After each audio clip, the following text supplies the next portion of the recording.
Tashmë në kohën e sotme jemi dëshmitar për dhunën që po bëhet në përshkolla. Nëse mund të na tregoni cili është faktori kryesor i këtij fenomeni? Unë nga kondi tash si pension jam tepër thënë i brengosët, pse po vim te këtë fenomene që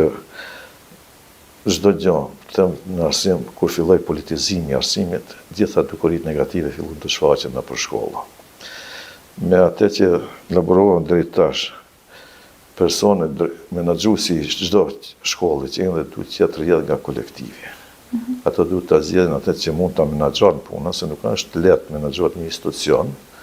për shkak se përpas gjitha tjera duhet të ketë edhe atributin e guximit. Kështu që tash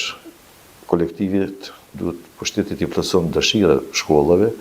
të përgatit kabinete, laboratori, objekte, ajo të përzihet se kush do të jetë punët, kush do të shkon apo kush do të menaxhon.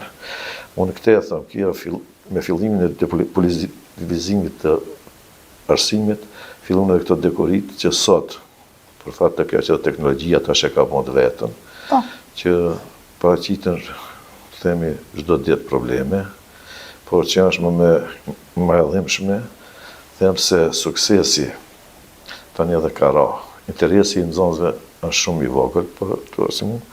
dhe që është më rëndësi, themi se edhe arsimtarët të cilët tash janë shumë të ngarkuar me programe dhe projekte të cilët i kanë fillu nga procesi, projekti që ishte më herët, step by step, hap pas hapi, mandej kompjuter për nxënësve, shumë Cambridge-it,